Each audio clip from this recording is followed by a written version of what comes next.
We believe that the private sector, both in agriculture and industry, will provide the needed thrust to economic growth. However, government will have to continue to play a crucial role in strengthening the social and physical infrastructure. This cannot happen unless the fiscal health of the government at the center and in the states improves considerably and gains strength. The realization of the social and economic objectives of the ninth plan depends critically on our being able to finance public investment in crucial areas of social and physical infrastructure. We will fail in our duty if we do not improve the central and state finance. The central has started taking certain firm measures to fulfill our responsibility. I urge the state governments to put their finances in order. Stop. Para. Dear Chief Ministers, recent trends in this regard are alarming. States on contribution to plan financing has been almost non-existent. States are increasingly borrowing even to finance their current consumption. Reluctance to mobilize additional resources to meet increasing expenditure is the reason for this. There is a need for austerity all around to contain wasteful public expenditure. Revenue should be increased through a greater attention to efficiency and productivity of the enormous human and financial resources we invest in our various schemes. Can we accomplish this without a political census to and competitive populism? We are aware that the center has taken certain measures in recent years that have had serious, though indirect, repercussions on state finances. As an example, I mention the implementation of the Fifth Pay Commission's recommendations. Adoption of these at the center has had a snowballing effect on states. I can assure you that we will be more considerate of states' interest in such matters in future. Charity begins at home. I would say the same about cutting the central government's expenditure. I urge all central ministries to enforce expenditure management vigorously. Why should sector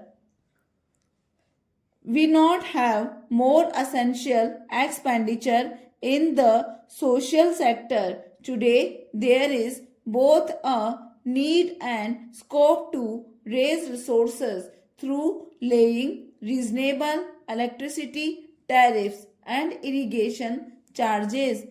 Untargeted and unintended subsidies often lead to distortions in resource allocation. Besides failing to benefit the really poor, reforms in the power sector, which we have been overdue, must be quickly implemented by states. That will lead to better financial annotations of the power sector, which underserves financial freedom for the time being. Stop. Para. We should also address the problem of implicit subsidies. For instance, take the subsidies for higher education. Is it not paradoxical that even rich students pay college fees that in some states are less than what they spend on cold drinks? No government can afford to provide costly service free of cost universally. They must levy reasonable user charges wherever possible, particularly for non-merit goods and services. What is required is a change in the mindset in the fixed, inherited nations about subsidized public services.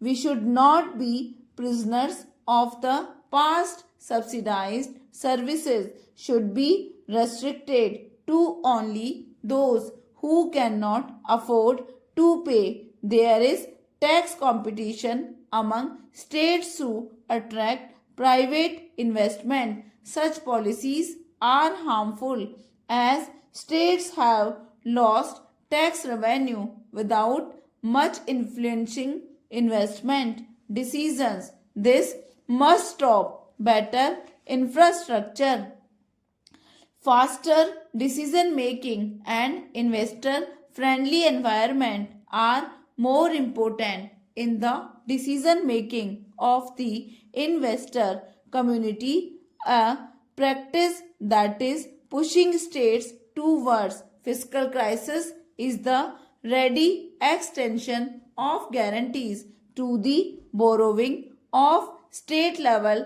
public enterprises. These guarantees may devolve on state governments as the financial health of many such enterprises is not sound. This practice will hurt state credibility and adversely influence their credit ratings. Regional disparities are of concern both across and within states. Even some of the faster growing states have pockets that have lagged behind. We should exchange notes on lessons of such unbalanced development. Faster and widespread development is the medicine for many of the ills of our economy, polity, and society.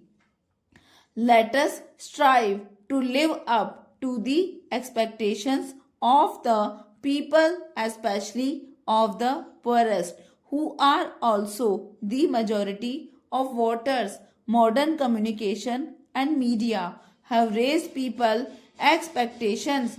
We cannot forget that many of the social, political, and communal tensions we see today are due to the non-realization of these expectations. The 73rd and 74th Amendments to our Constitution 5 years ago provide for a third tier of government. Still, several states have not yet imbibed the spirit of these amendments. There is an urgent need for genuine devolution of political, administrative, and financial powers to the Panchayati Raj institutions. If democracy works at the national and state level, it will surely work at the village level also. Rather,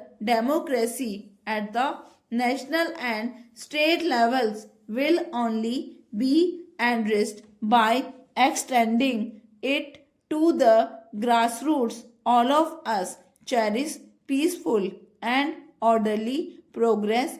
Good governance is essential for this. The rule of law is a prerequisite for good governance. Stop.